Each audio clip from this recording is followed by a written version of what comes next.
Dottie, how did you feel about your Subway sandwich? I was very disappointed. There was no salad.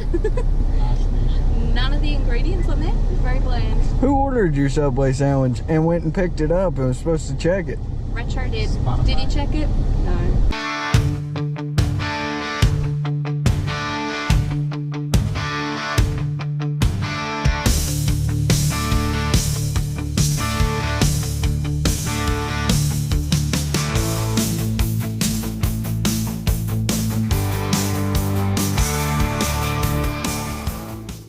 I picked up Emmett just before midnight and paddled him out to where we were staying in that cabin. The next morning, he said he would go for a morning swim, jumped in the river, started doing what he called laps, which meant swimming downstream until we noticed he was gone and I paddled out to save him. He didn't mean to flip me out of the canoe, but that's what happened. Then I ended up wet. Yeah, man, glad you didn't die. I did not die. Then he jumped in my canoe again and we paddled him and Dottie to shore. How did you feel about last night sleeping in the pavilion right next to very loud music? You know, it was tough. The back was hurting the next day, and the lack of sleep was great.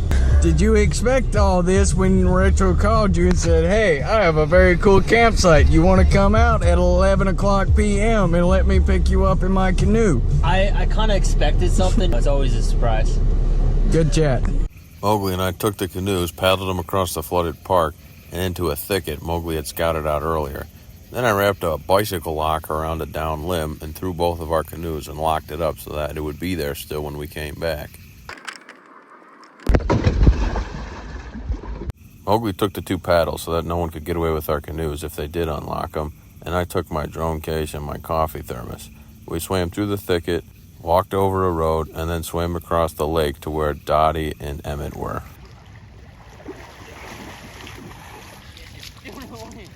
It was a long swim, but the valuables were secured.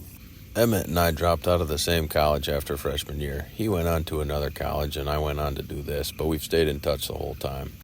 He drove us to the phone shop so Dottie could get her phone serviced, and then to the laundromat so we could wash all our filthy clothes.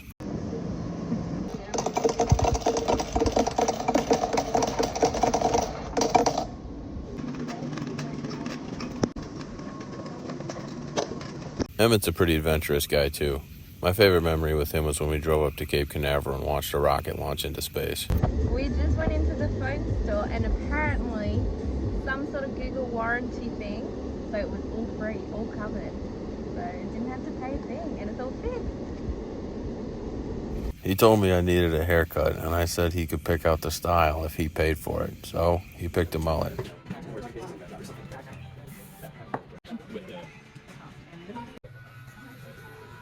Retro, how do you feel about this new haircut you have? I'm not eating my hair anymore. I love it. It's out of my eyes.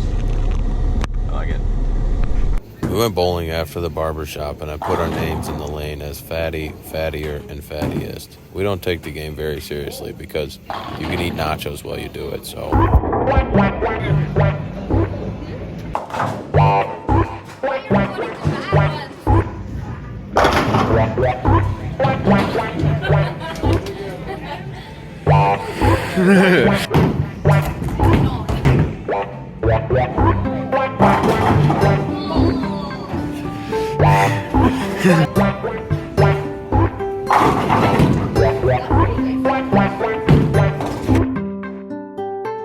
But actually, if you total up all our scores, you see that we still suck at bowling. Bowling!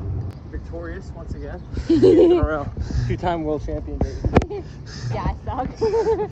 This is what the back of his car looked like with all of our laundry and valuables packed into it. We got changed and walked to church, and then Emmett drove all of us back to the Illinois side of the river on Rock Island where we were staying.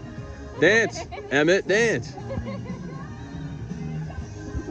Then me and Mowgli swam back across the lake, walked across the peninsula, swam back into the thicket, got into the canoes, and paddled back to the cabana. We reclaimed it for the second night in a row and had a beautiful sunset and a perfect wind to keep the bugs away. It was a good day to rest, and I'm grateful for it. Grateful for Emmett, too. He's a good friend.